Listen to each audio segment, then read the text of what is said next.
No sé si se me está escuchando y se está viendo la presentación. Te escuchamos perfectamente y vemos perfectamente la presentación, Juan. Gracias, Gracias. gracias, tocayo. Bien, Perú ya tiene 20 años, justo el 20 de julio del 2002 se publicó la Ley de Bases de Descentralización, a partir del cual se comenzaron a elegir gobernadores regionales.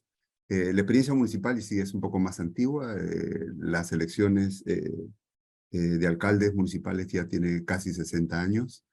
Y obviamente la historia de las municipalidades es mucho más atrás, pero digamos, la elección de autoridades es, digamos, ese perfil.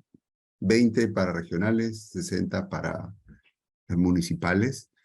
La descentralización en el marco normativo más complejo nuestro es la Constitución Política y la define como un proceso permanente, y la Ley de Bases de Descentralización la define como un proceso irreversible. Por lo menos son 20 años de avance, con obviamente caídas y recuperaciones, pero siempre ha sido progresivo. Y no ha sido revertido, digamos, hasta ahora en ningún aspecto. Por lo tanto, lo que podemos decir en estos 20 años se puede observar efectivamente una distribución del poder político en los 3 niveles de gobierno. Estos se eligen democráticamente, tanto gobernadores como alcaldes. Hay un avance importante en el tema de la descentralización del gasto, que seguramente es característica de muchos países, pero en Perú en particular ese es el principal avance, y en particular el de inversión pública, ¿no? Que es donde los gobiernos regionales y locales tienen, digamos, una participación más importante. Pero también, como acaba de presentarnos el caso de Colombia, también tenemos un conjunto de vacíos y superposiciones en funciones y competencias, y lo que lleva pues, a una falta de rendición de cuentas. En el proceso de descentralización fiscal, el decreto legislativo 955 establece básicamente estos cinco principios, y en el cual normalmente estamos tratando de encontrar un equilibrio. El principal es que es el de neutralidad en las transferencias de recursos.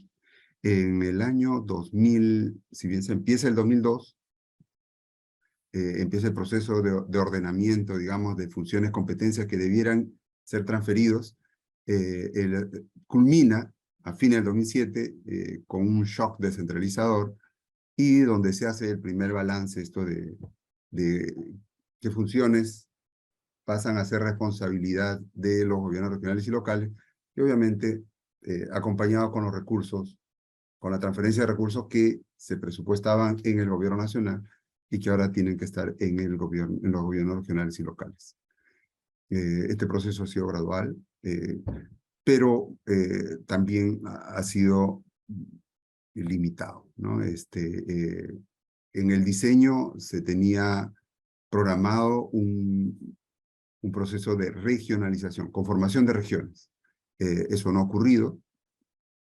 Al contrario, fue rechazado en un referéndum público en el 2005, y por lo tanto, de acuerdo a la ley de bases, la segunda etapa de la descentralización y el proceso de descentralización fiscal, que implicaba ya la transferencia de ingresos, impuestos, a los niveles subnacionales, en particular los regionales, digamos, ya no prosperó, ¿no? O sea, ya no existe marco normativo para avanzar, y en estos momentos estamos precisamente en la revisión de ello.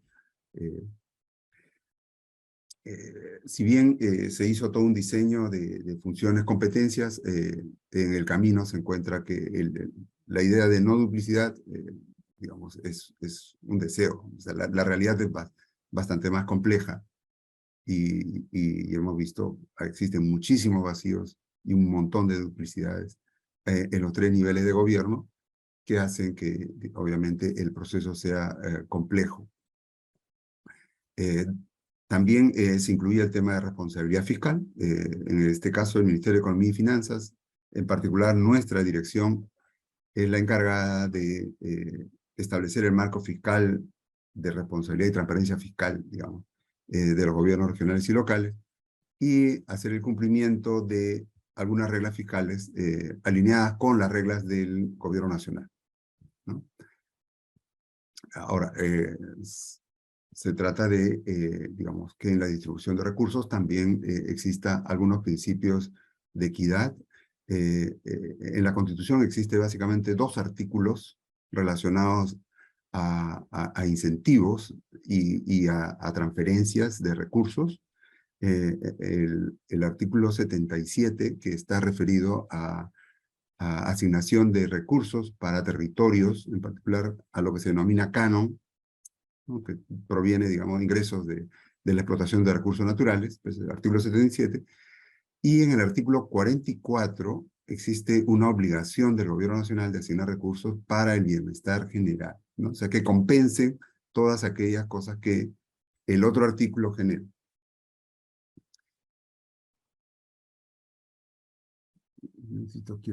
Quiero bajar esto que no sé. Ay, disculpen un ratito.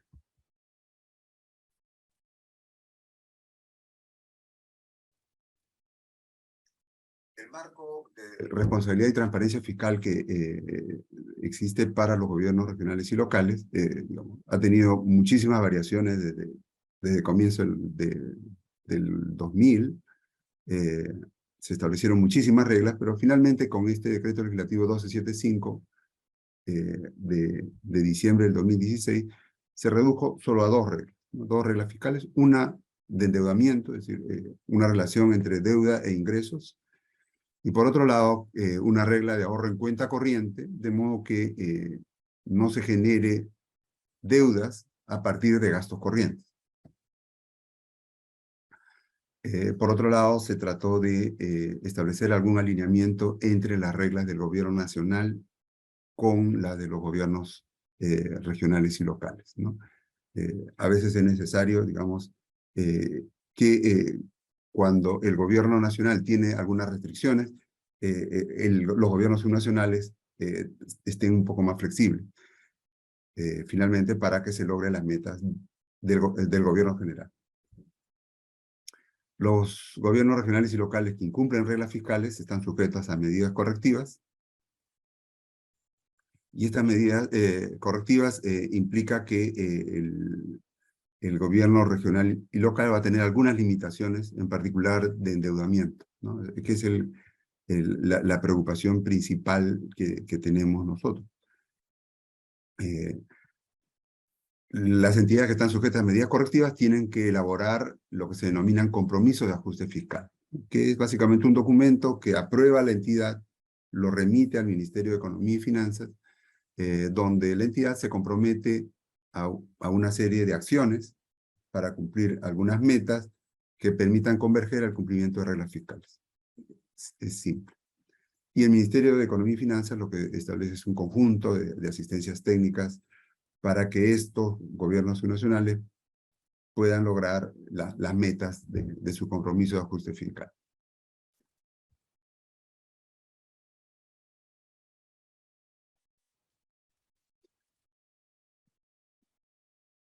Entonces, desde el 2002 hasta el 2007, se estableció, digamos, un diseño sobre qué funciones, competencias deberían ser transferidas del gobierno nacional a los gobiernos subnacionales, y básicamente tenemos, algunos se quedan obviamente porque son funciones nacionales, relaciones exteriores, defensa, justicia, orden interno, moneda, etcétera, son nacionales, pero hay otras que son compartidas, educación, salud, medio ambiente, y hay otras que son exclusivas de los gobiernos regionales y locales, como el ordenamiento territorial, temas de agua y saneamiento, regulación del transporte de pasajeros colectivos, digamos, que son básicamente locales, ¿no? Y en el tema de impuestos, estos son todos los impuestos que existen en el país. Básicamente los tiene el gobierno nacional, algunas que ya vienen de una historia bastante antigua, más allá de la elección de alcaldes, son los impuestos municipales, lo que son de transferencia, los impuestos al cabala y estas cuestiones, ya viene, digamos, de un buen tiempo, los impuestos vehicular y el predial, que son asignaciones tributarias que ya vienen, digamos, que tienen su historia con las municipalidades.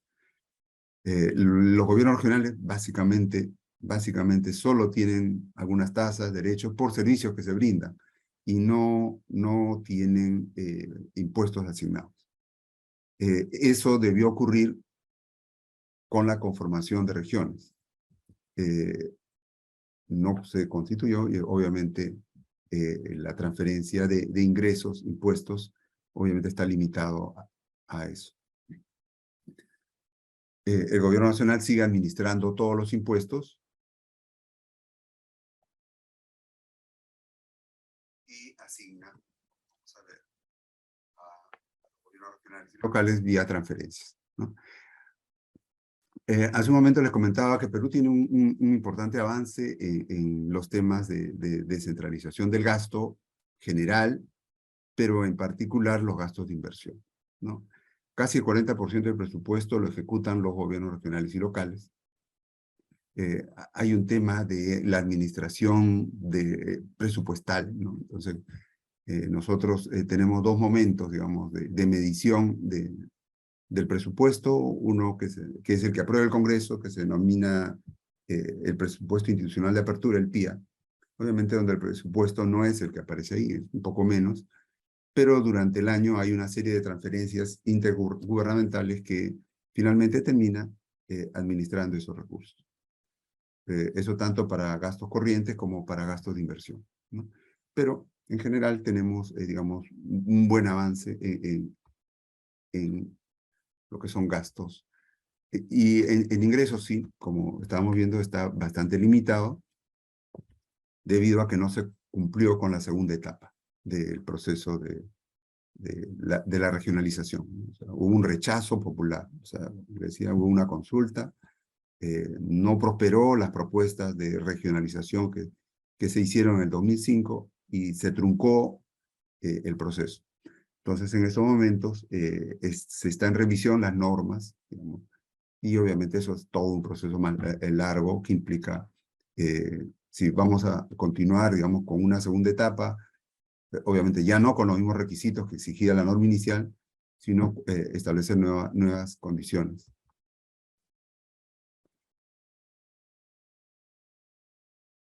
Con respecto a las transferencias, básicamente nosotros tenemos estos tres tipos de transferencias. Digamos, hay transferencias redistributivas o retributivas, digo, que son las que son asignadas por ley, básicamente son territoriales y están asociadas a la explotación de recursos naturales, ¿no? Se denominan canon, regalía minera o regalías en general. Y en el caso de los puntos donde existen oficinas de aduanas o cualquier vía, ¿no? Terrestre, marítima o lacustre o cualquiera, estas oficinas recaudan impuestos que vienen del exterior y obviamente también se participa con los territorios y solamente donde existe. En la mayoría son altamente volátiles, en particular los que provienen de la explotación de recursos naturales. Los precios de los commodities son volátiles, como ya sabemos, y son temporales porque los recursos no son eternos, usualmente son no renovables y obviamente son temporales. Y genera una alta inequidad horizontal en los niveles subnacionales, es decir, solamente reciben constitucionalmente los recursos de canon y los territorios donde se explotan los recursos naturales. El resto no lo recibe. Las transferencias compensatorias que tenemos nosotros son básicamente estos dos elementos, el Foncomún para municipalidades y el Foncor, que es el Fondo de Compensación Regional para los gobiernos regionales. Básicamente, el Foncomún se asigna bajo criterio de necesidades de gasto, ¿no? Es universal y tiene un piso mínimo para las municipalidades pequeñas, que obviamente genera incentivos a la fragmentación municipal, ¿no? Solo en este mes de julio, el Congreso de la República ha aprobado la creación por necesidad y, digamos, necesidad nacional, necesidad de interés nacional, 76 municipalidades. 32 a comienzos de julio y ayer a 44 adicionales. Obviamente esto vulnera la capacidad de igualación que tiene Foncomún. O sea, la torta es la misma, ahora se va a tener que repartir entre muchísimos más. En el caso de Foncor sí hubo, digamos, mayor posibilidad de generar, digamos, un mejor esquema de distribución de estos recursos. La constitución del Foncor y la del Foncomún, en ambos casos son 2 puntos, equivalen a 2 puntos del IVA de Perú, el IGB,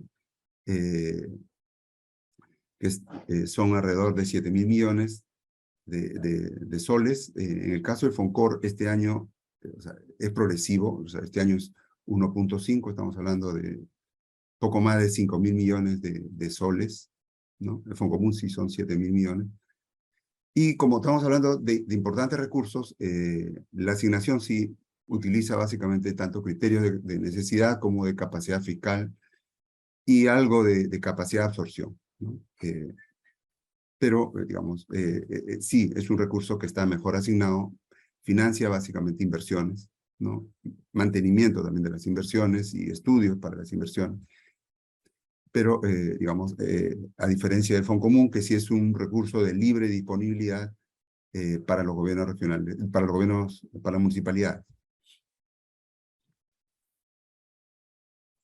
En general, ambos, tanto regionales y como locales, son muy dependientes de las transferencias, ya sea de Canon o ya sea de Foncomún. Los gobiernos locales tienen impuestos asignados, pero, digamos, salvo el predial, que de alguna manera es un recurso importante, digamos, todavía tiene mucho espacio de mejora. Básicamente, los gobiernos regionales, sus ingresos vienen de transferencia de recursos ordinarios, es decir, los recursos que se les asigna discrecionalmente desde el gobierno nacional, y obviamente son recursos que están creciendo. En cambio, los gobiernos locales sí tienen una diversidad de fuentes más igualitarias en las 3 fuentes, pero en el caso de recursos propios, ahí sí, digamos, está limitado. Pero en las transferencias, digamos, tanto el Foncomún, Canon y recursos ordinarios y otras transferencias que recibe los gobiernos locales están básicamente, digamos, balanceados. En el caso del gobierno regional, como se puede ver el año pasado, más del 90% fue financiado con transferencia de recursos ordinarios. Los recursos asignados hasta el año pasado era apenas el 5%. Este año debe pasar por lo menos el 12-13%, ¿no? En el caso del Juan, Foncor, 5 minutos, por favor. Muchas gracias. Sí. En el caso de Foncor, en particular, ha habido una reforma importante. Le decía, hasta el año 2021, el Foncor los gobiernos regionales recibían 670 millones de soles. Este año están recibiendo más de 5.000 millones y el próximo más de 7.000 millones. Va a cambiar esta torta para los regionales. En el caso de los locales, sí, digamos, las transferencias se van a mantener. La distribución o sea, la capacidad fiscal que tienen los gobiernos regionales y los gobiernos locales, obviamente cambia en función a los recursos que tiene. Las manchas más oscuras en el mapa nos muestran, digamos, mayor posibilidad de recaudación. Básicamente son 10 provincias en el Perú las que se llevan más del 50% de la torta de todos los ingresos de canon y regalías, ¿no? Básicamente la más importante, digamos, la explotación de gas en Camisea, la provincia de la Convención se lleva la mayor cantidad de recursos, igual la provincia de Arequipa, la provincia de Huari, donde está el distrito de San Marcos, que se llevan, digamos, que son los asentamientos mineros más importantes. Entonces, en el mapa lo que se está observando es básicamente eso. En el sur tenemos a Arequipa, Tacna, Moquegua, que son los principales recaudadores de canon minero. Cusco, en el centro de Perú, digamos, el centro-sur de Perú, que recibe básicamente canon gasífero y minero. Ancash, digamos, en el norte, centro-norte, que recibe canon minero, y Piura Tumbes, arriba, en la vecindad con Ecuador, básicamente canon petrolero. En general, la descentralización en Perú es bastante asimétrica. Las transferencias y el gasto es lo característico. Los impuestos, como se vio, es poco lo avanzado debido al fracaso de la regionalización. Y sí hay una preocupación importante, si bien por ahora todavía limitada, digamos, el problema del endeudamiento municipal, endeudamiento en general, tanto regionales y locales, pero en particular municipal. Pero, ¿por qué? Porque es una deuda que no debería existir. Es decir, no es por falta de recursos, sino por el uso indebido de recursos, ¿no? Es una deuda financiera, no financiera, por impagos que se pueden evitar debido a que existen retenciones de un presupuesto ya asignado y en vez de pagar a quien corresponde, se utiliza para otro fin. Existen normas de control, etcétera, pero igual, la práctica y la autonomía que tienen los gobiernos regionales y locales para manejar administrar sus recursos les permite estos manejos, ¿no?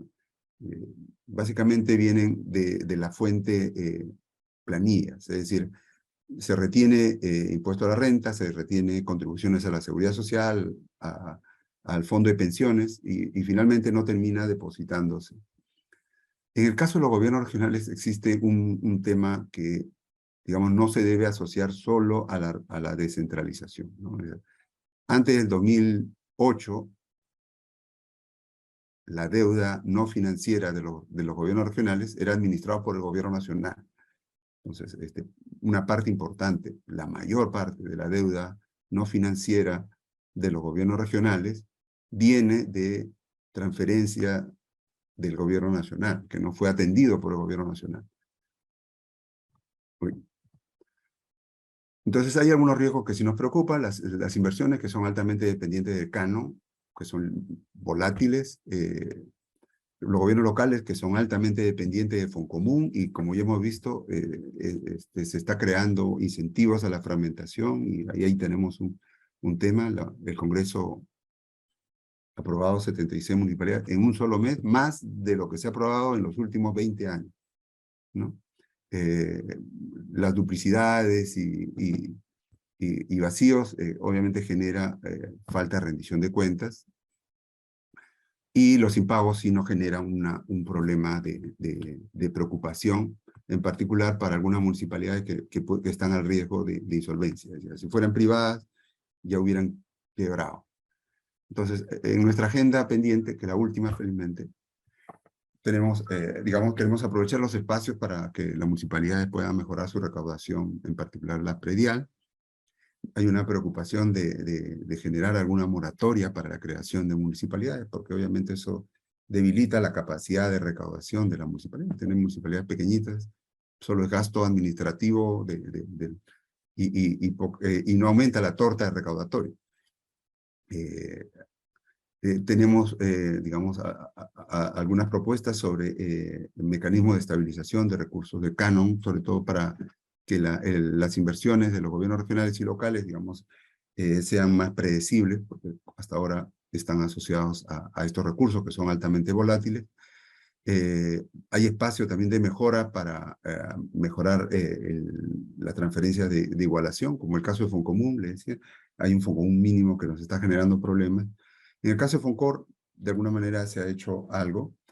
Y en el tema de descentralización puro, la atención de estos vacíos y superposiciones, ¿no? Muchísimas gracias.